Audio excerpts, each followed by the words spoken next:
আসসালামু আলাইকুম। অনলাইন ক্লাসে স্বাগতম।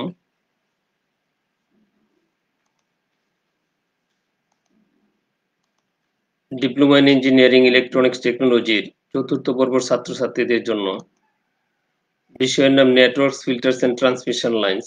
বিষয় কোড 66841। পাঠ পরিকল্পনা উপস্থাপনায় আমি Mohammad Kamruzzaman, instructor track electronics, Mymensingh polytechnic institute, Mymensingh. একটু লেট হয়ে গেছে নেটওয়ার্কের প্রবলেমের জন্য, এর জন্য আমি দুঃখিত।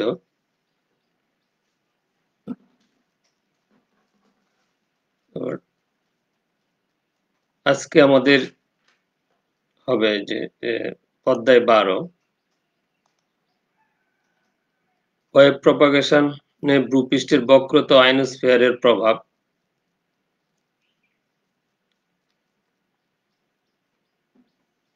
অধ্যায় 12তে আছে স্পেস ওয়েভ প্রপাগেশনে ভূপৃষ্ঠের বক্রতা ও আয়নোস্ফিয়ারের প্রভাব, ডাক্ট,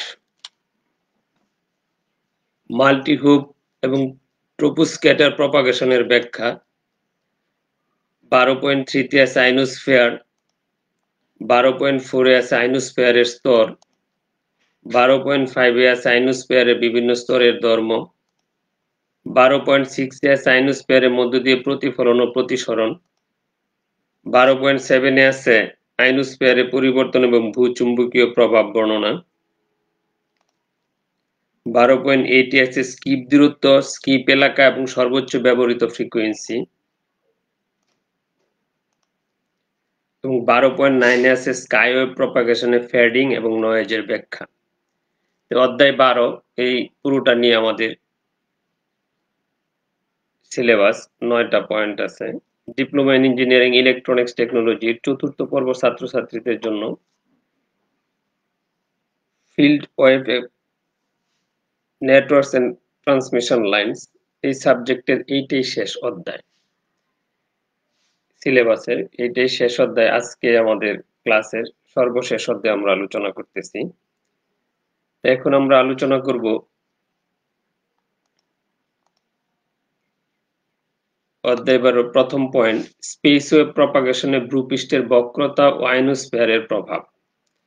স্পেস ওয়েভ প্রপাগেশনে ভূপৃষ্ঠের বক্রতা ও আয়নোস্ফিয়ারের প্রভাবে আছে যে একটি নির্দিষ্ট ডাইরেক্ট এবং গ্রাউন্ড রিফ্লেক্টেড ওয়েভের বক্রতার কার্ভ দেওয়া হলো। এখানে কার্ভ দেওয়া আছে, যে কার্ভটা হচ্ছে কি, যে একটা ট্রান্সমিটার এন্টেনা এবং একটা রিসিভিং এন্টেনা থেকে সরাসরি যে সিগন্যালটা যাচ্ছে ট্রান্সমিটার থেকে রিসিভারে, এটা হচ্ছে ডাইরেক্ট ওয়েভ।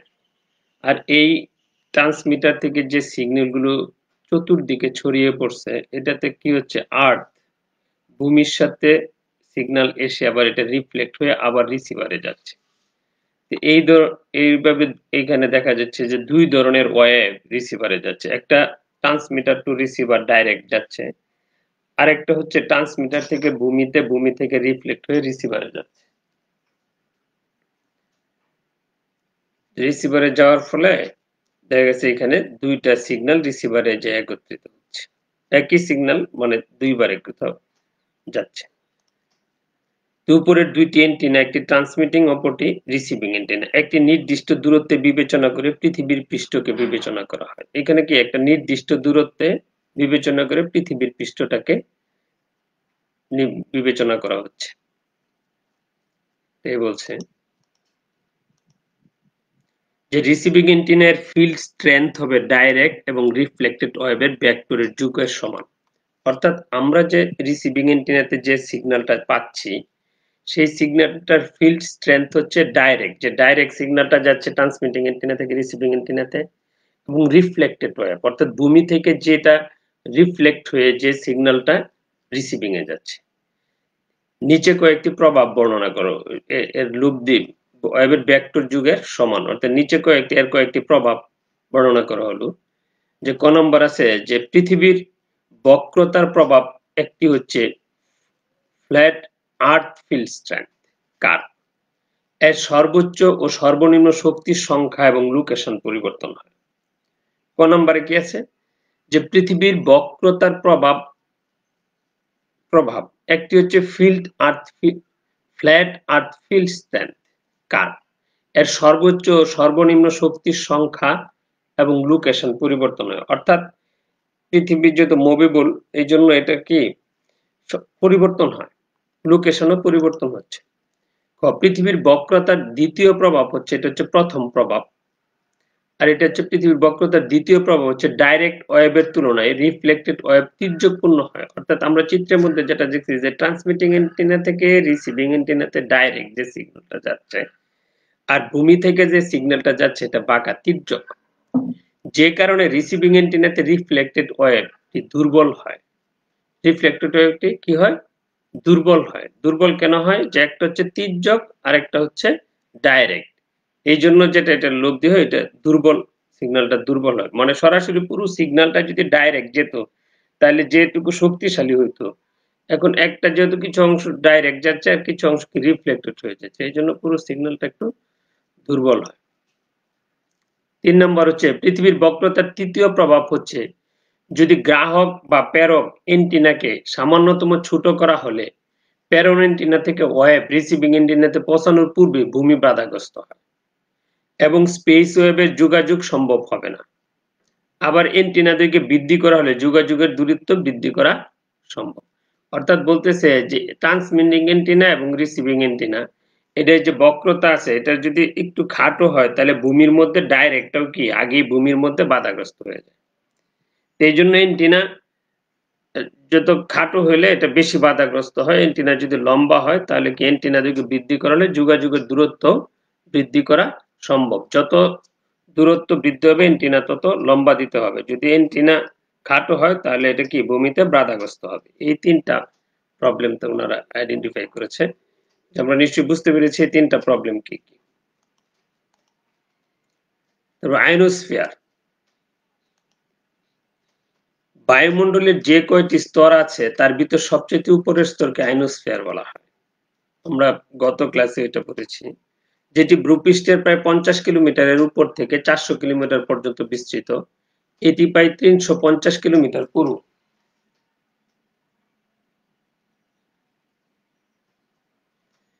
আয়নোস্ফিয়ার, ভূমণ্ডলের যে কয়টি স্তর আছে তার ভিতর সবচেয়ে উপরের স্তরকে আয়নোস্ফিয়ার বলা হয়। এটি ভূপৃষ্ঠের প্রায় 50 কিলোমিটারের উপর থেকে 400 কিলোমিটার পর্যন্ত বিস্তৃত। এটি প্রায় 350 কিলোমিটার পুরু। আয়নোস্ফিয়ারের স্তর সূর্য থেকে আগত রশ্মি আয়নোস্ফিয়ারে বেশি পরিমাণ বিকিরিত হয়।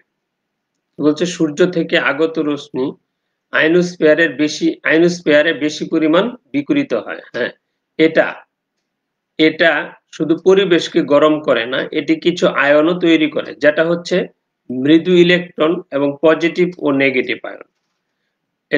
যেটা হচ্ছে মৃদু ইলেকট্রন এবং পজিটিভ ও নেগেটিভ আয়ন। বায়ুমণ্ডলের সবচেয়ে উপরের স্তর যেখানে খুব অল্প পরিমাণে আয়নাইজেশন হয় তাকে আয়নোস্ফিয়ার বলে। কি বলছে যে বায়ুমণ্ডলের সবচাইতে উপরের স্তর যেখানে খুব অল্প পরিমাণে আয়নাইজেশন হয় তাকে আয়নোস্ফিয়ার বলে।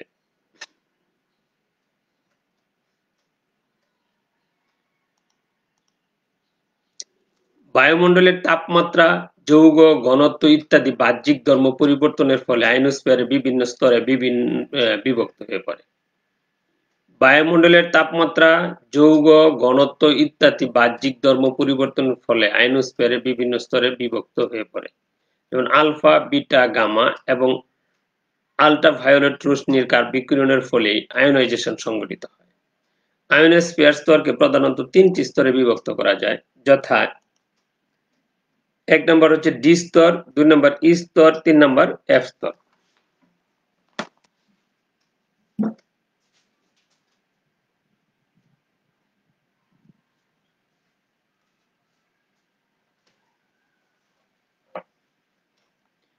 আয়নোস্ফিয়ারের স্তরকে 3টি স্তরে বিভক্ত করা যায়, যথা ডি স্তর, ই স্তর, এফ স্তর। এফ স্তরকে আবার দুই ভাগে ভাগ করা যায়, একটা হচ্ছে F1 স্তর আর একটা হচ্ছে F2 স্তর। আমরা কি বলতেছি এখানে, কি বুঝলাম যে আলফা, বিটা, গামা এগুলো রশ্মি রে এবং আল্ট্রাভায়োলেট রশ্মি বিকিরণের ফলে আয়নাইজেশন সংঘটিত হয়। আয়নোস্ফিয়ারের স্তরকে প্রধানত 3টি স্তরে বিভক্ত করা যায়, যথা ডি স্তর, ই স্তর, এফ স্তর। এফ স্তরকে আবার 2 ভাগে ভাগ করা যায়, F1 স্তর, F2 স্তর। আয়নোস্ফিয়ারের বিভিন্ন স্তরের ধর্ম।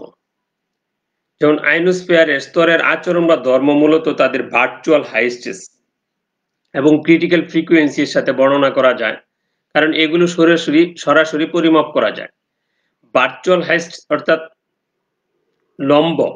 উলম্ব বরাবর যেটা বলতে সে হাইস্টকে বোঝায় মুড অ্যাকচুয়াল পোজ এবং রেসপেক্টেড পিউর। একই সময় বিলম্ব ঘটে লেয়ার থেকে, কিন্তু গতি আলোর গতির সমান। ভার্চুয়াল হাইস্টেস সবসময়ই বড় হবে রিফ্লেকশন হাইটের থেকে। ভার্চুয়াল হাইস্ট সবসময়ই বড় হবে রিফ্লেকশন হাইস্টের থেকে, কারণ লব্ধির আভ্যন্তরীণ পরিবর্তন আয়নোস্ফিয়ারের ইলেকট্রন ও তরঙ্গের পরিবর্তনের জন্য প্রপাগেশনের ভেলোসিটি কমবে। আমি আবার বলতেছি, আয়নোস্ফিয়ারের স্তরের আচরণ বা ধর্ম মূলত তাদের ভার্চুয়াল হাইট, মানে লম্ব বরাবর যতটুকু, অর্থাৎ 50 মিটার, 50 কিলোমিটার, 200 কিলোমিটার, 400 কিলোমিটার, এই যে উপরের দিকে এটার, এবং ক্রিটিক্যাল ফ্রিকোয়েন্সির সাথে বর্ণনা করা যায়, কারণ এগুলো সরাসরি পরিমাপ করা যায়। ভার্চুয়াল হাইট বলতে সেই হাইটকেই বোঝায় যেটা মুড অ্যাকচুয়াল পোস্ট, একুরেট ও রেসপেক্টেড পিউর। একই সময় বিলম্ব ঘটে লেয়ার থেকে, কিন্তু গতি আলোর গতির সমান। ভার্চুয়াল হাইট সবসময় বড় হবে রিফ্লেকশন হাইটের থেকে, কারণ লব্ধির আভ্যন্তরীণ পরিবর্তন আয়নোস্ফিয়ারের ইলেকট্রন ও তরঙ্গের পরিবর্তনের জন্য প্রপাগেশনের ভেলোসিটি কমবে। আয়নোস্ফিয়ারের বিভিন্ন স্তর, যেমন ডি, ই, আবার এফ কে 2টা ভাগে ভাগ করা হয়েছে। F1 ও F2 স্তরকে ভূপৃষ্ঠ হতে ঊর্ধ্বক্রম অনুসারে বিবেচনা করা হয়। ভূপৃষ্ঠ থেকে ঊর্ধ্বক্রম অনুসারে বিবেচনা করা, অর্থাৎ ডি স্তরটি ভূপৃষ্ঠের কাছাকাছি। ভূপৃষ্ঠের কাছাকাছি কি ডি স্তর। তারপরে হচ্ছে কি, তারপরের স্তরটা কি হচ্ছে ই, এবং F2 স্তরটি আয়নোস্ফিয়ারের সর্বশেষ স্তর। এভাবে কি করছে, ডি প্রথমে, ই দ্বিতীয়, F1 তৃতীয়, F2 চতুর্থ, অর্থাৎ ডি স্তরটা হচ্ছে ভূপৃষ্ঠের কাছাকাছি এবং লাস্ট স্তরটা হচ্ছে আয়নোস্ফিয়ারের F2। রাত্রিকালে F1 ও F2 স্তরদ্বয় একক স্তর হিসেবে পরিণত হয়, এবং রাত্রিকালে সে বলতেছে F1 এবং F2 এক স্তরে পরিণত হয়, এবং ডি স্তরটি আয়নোস্ফিয়ারের সর্বনিম্ন স্তর, এবং এটি ভূপৃষ্ঠ থেকে 50 কিলোমিটার থেকে 90 কিলোমিটারের মধ্যে অবস্থিত।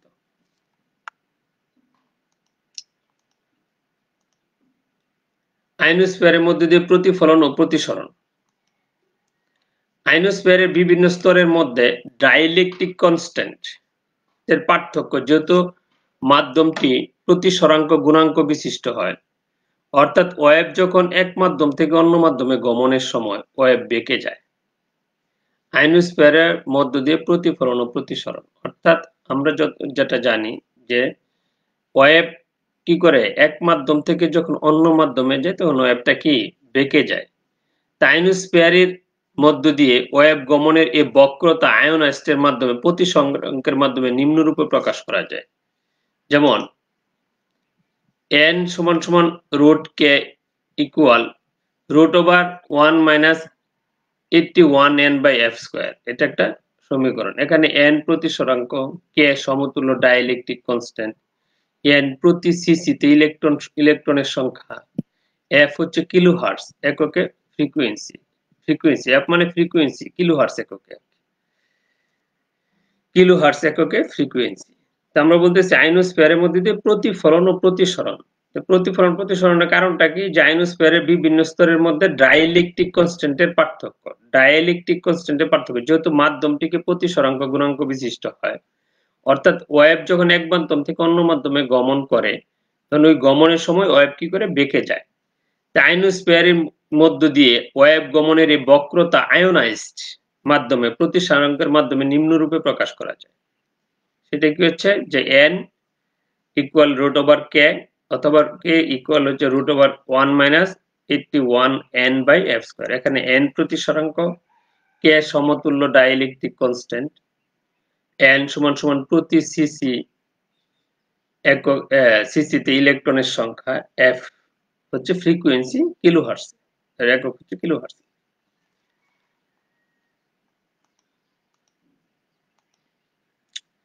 উল্লেখিত সমীকরণটির মাধ্যমে প্রকৃত প্রতিসরাঙ্ক নির্দেশ করে, যা সর্বদা একক অপেক্ষা কম। উল্লেখিত সমীকরণটির মাধ্যমে প্রকৃত প্রতিসরাঙ্ক নির্দেশ করে, যা সর্বদা একক অপেক্ষা কম।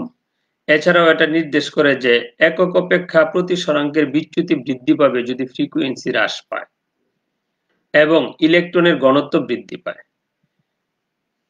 উল্লেখিত সমীকরণটির মাধ্যমে প্রকৃত প্রতিসরাঙ্ক নির্দেশ করে, যা সর্বদা একক অপেক্ষা কম। এছাড়া এটা নির্দেশ করে যে একক অপেক্ষা প্রতিসরাঙ্কের বিচ্যুতি বৃদ্ধি পাবে যদি ফ্রিকোয়েন্সি হ্রাস পায় এবং ইলেকট্রনের ঘনত্ব বৃদ্ধি পায়। যখন এফ স্কয়ার অর্থাৎ ফ্রিকোয়েন্সির বর্গ 81n এর চাইতে কি বড় হবে, অর্থাৎ এফ ফ্রিকোয়েন্সির চাইতে 81n বড় হয়, তখন প্রতিসরাঙ্ক কাল্পনিক হয়। প্রতিসরাঙ্ক কাল্পনিক হবে, অর্থাৎ ফ্রিকোয়েন্সির বর্গটা হচ্ছে 81 এর চাইতে ছোট, তখন প্রতিসরাঙ্ক হবে কাল্পনিক। আয়োনাইজেশন স্তর এরূপ ফ্রিকোয়েন্সিকে ট্রান্সমিট করার পরিবর্তে অ্যাটেনুয়েশন প্রদান করে। আয়নোস্ফিয়ারের মধ্য দিয়ে ওয়েভ গমনের সময় ওয়েভ ফেজ গতিবেগ ডাইলেকট্রিক কনস্ট্যান্টের বর্গমূলের বিপরীত আনুপাতিক হয়। অর্থাৎ ফেজ ভেলোসিটি সমান আলোর বেগ অবলিক n।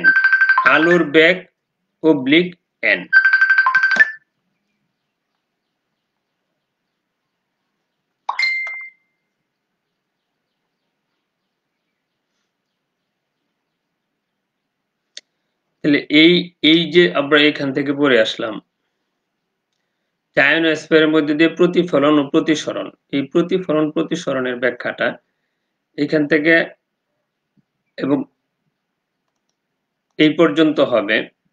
তারপরে দেখবে যে তোমরা আরো দুই একটা সাইন থিটা সমীকরণ আছে যে জিনিসটা বুঝাইতে চাচ্ছে, যে এটা যে ব্যাখ্যাটা আছে যে কিভাবে ওয়েভটা যাচ্ছে, তার কৌণিক দূরত্বটা কিভাবে ব্যবধান হচ্ছে একটা মাধ্যম থেকে যখন আরেকটা মাধ্যমে যাচ্ছে, তখন যে বেঁকে যায়, তখন ওয়েভটা যে বেঁকে যায় সেটার কৌণিক ডিফারেন্সের উপর ডিপেন্ড করে, তখন তো ওই থিটা কোণের যে পার্থক্য হয় সেটা দ্বারা প্রমাণ করা যায় আর কি। এই জিনিসটা তোমরা একটু দেখে নেবা, আমি সংক্ষিপ্ত আকারে বলে দিলাম।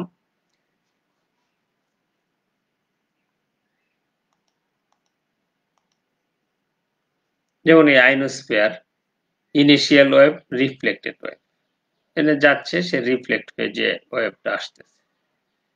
এটা চিত্র সারফেস টু আর্থের সাথে দেওয়া হয়েছে আর কি।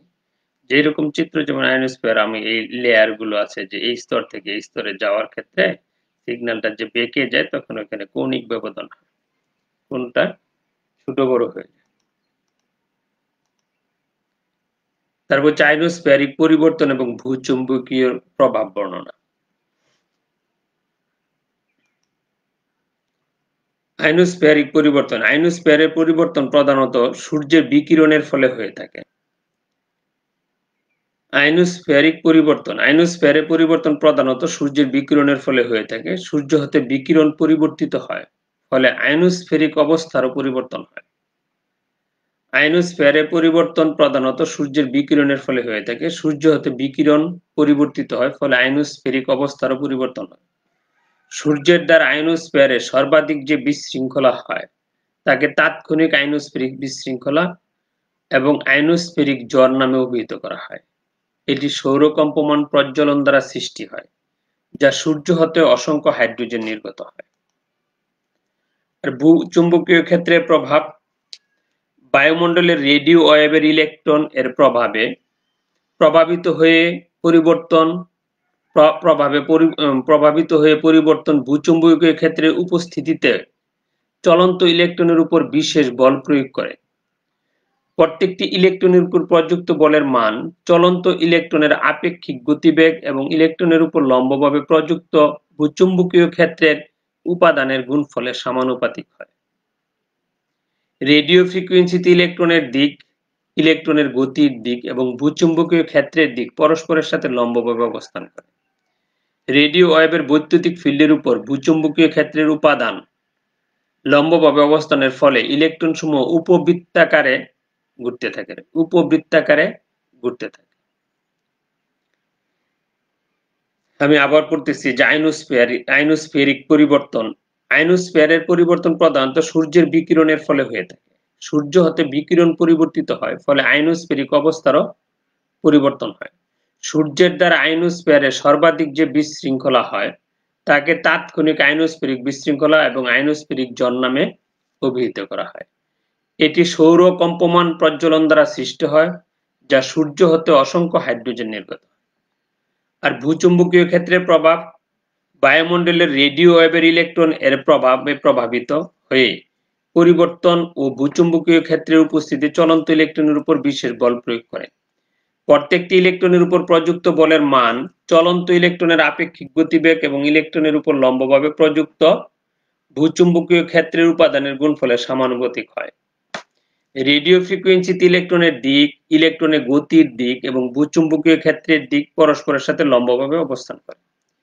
রেডিও ওয়েভের বৈদ্যুতিক ফিল্ডের উপর ভূচুম্বকীয় ক্ষেত্রের উপাদান লম্বভাবে অবস্থানের ফলে ইলেকট্রন সমূহ উপবৃত্তাকারে ঘুরতে থাকে।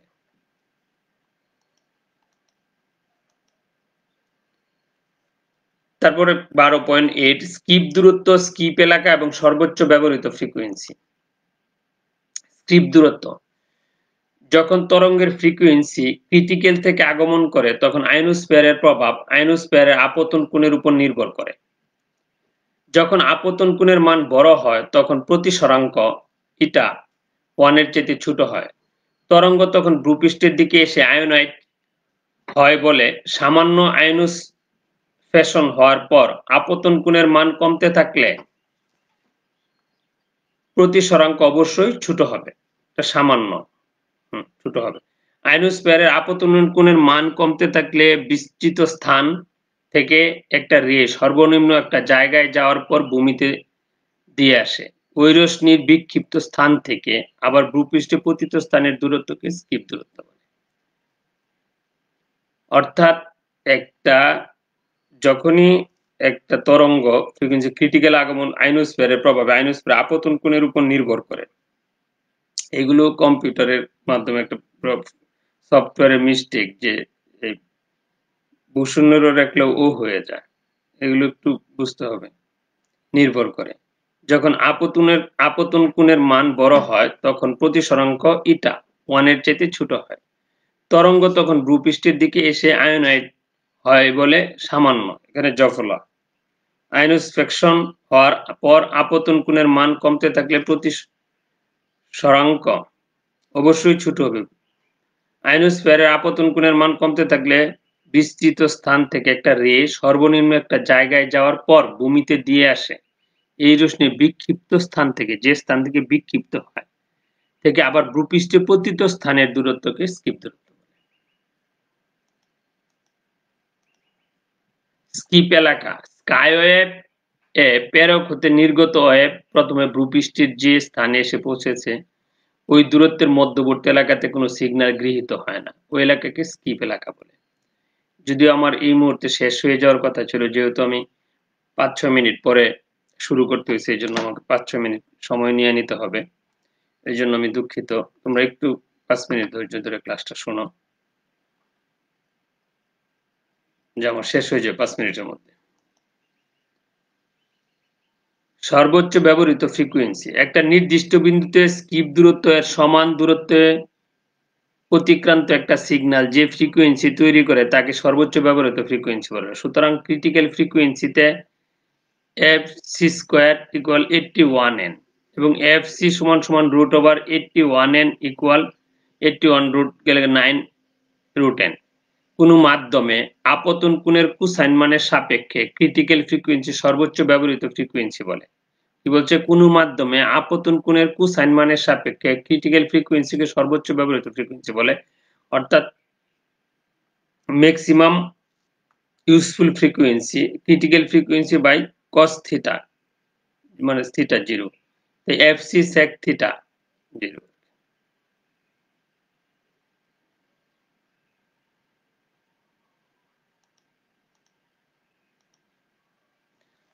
12.9 স্কাই প্রপাগেশনের ফিডিং এবং নয়েজের ব্যাখ্যা। স্কাইওয়েভ প্রপাগেশনের ফিডিং এবং নয়েজের ব্যাখ্যা বলছে একটা প্রেরক যন্ত্রতে গ্রাহক গৃহীত কোনো স্পেস ওয়েভ সিগন্যাল সময়ের সাথে সাথে সিগন্যালের তীব্রতার পরিবর্তন হয়। এর কারণ হচ্ছে টেপোস্ফেরিক অবস্থার পরিবর্তনের ফল। টেপোস্ফিয়ারের প্রতিসরাঙ্কের সামান্য পরিবর্তনের জন্য সিগন্যালের লব্ধি বড় আকারেও পরিবর্তন হয়, বড় আকারে। স্কাইওয়েভ প্রপাগেশন মূলত আইনোস্ফিয়ারের অবস্থার উপর নির্ভর করে, কারণ আইনোস্ফিয়ারের অবস্থার পরিবর্তনের সাথে স্কাইওয়েভের লব্ধির মাত্রা পরিবর্তন হয়। আইনোস্ফিয়ারে পরিবর্তনের ফলে গৃহীত স্কাইওয়েভ ফিল্ডের লব্ধির যে পরিবর্তন সাধিত হয় তাকে স্কাইওয়েভের ফিডিং বলে। আবার ওয়েভ যখন শূন্যের উপর দিয়ে চলাচল করে তখন এর সাথে অনাকাঙ্ক্ষিত কিছু সিগন্যাল মিশ্রিত হয়। এই অনাকাঙ্ক্ষিত সিগন্যালকে নয়েজ বলে। নয়েজ মূলত দুই প্রকার, যথা প্রাকৃতিক উৎস দ্বারা সৃষ্ট নয়েজ, মানুষের দ্বারা সৃষ্ট নয়েজ।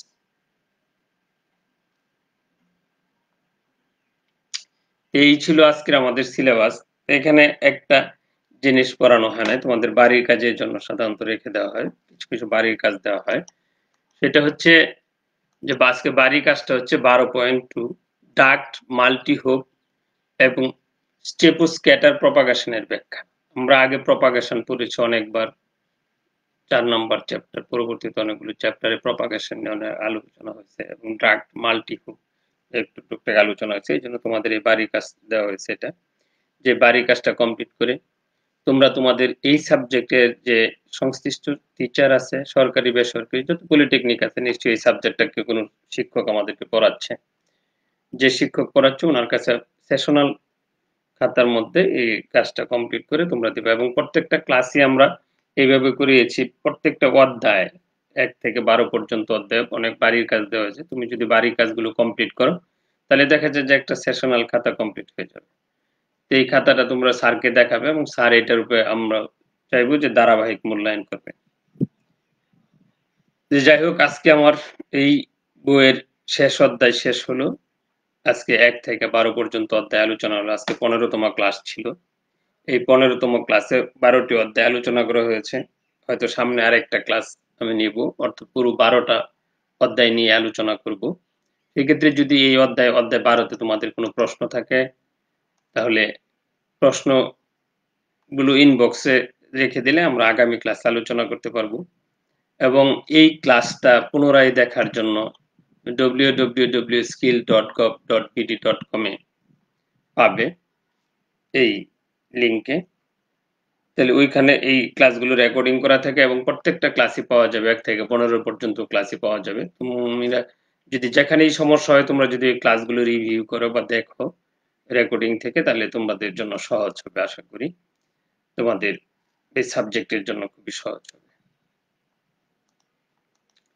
যাক, আগামী ক্লাসে আলোচনা হবে সকল অধ্যায়। মোটামুটি যেহেতু 15টা ক্লাসে আমরা 12টা অধ্যায় আলোচনা করেছি, তাহলে শেষ অধ্যায়গুলো আমি আবার রিভিশন এর মতো একটা আলোচনা করব, যেটা যেটা মোটামুটি ইম্পর্টেন্ট, যেগুলো আলোচনা করব আগামী ক্লাসে। তা আগামী ক্লাসে সকলকে উপস্থিত থাকার জন্য এই আগামী বুধবার 8টা 30-এ আমন্ত্রণ জানাচ্ছি। ক্লাসগুলো থাকলে উপকৃত হবে এবং তোমরা যদি মনোযোগের সহিত ক্লাসগুলো করো। আসলে অনলাইন ক্লাসে কি বা করা যাবে, যেহেতু এটা মুখোমুখি না, যদি সরাসরি ক্লাস নেওয়া যেত তাহলে তো সুবিধা হতো। যেহেতু এটা নেওয়া যাচ্ছে না, যতটুকু পারা যায় আর কি তোমাদেরকে সহযোগিতা করা। এখন যদি তোমরা এইটুকু রিসিভ করো তাহলে আমরা মানে আমাদের পরিশ্রমটা সার্থক হবে। তো এই কথা বলে সবাইকে ধন্যবাদ জানিয়ে আমি আমার ক্লাস শেষ করছি। আবার দেখা হবে আগামী ক্লাসে, আগামী বুধবার ঠিক এই সময়। সবাইকে এই ক্লাসের আমন্ত্রণ জানিয়ে আল্লাহ হাফেজ।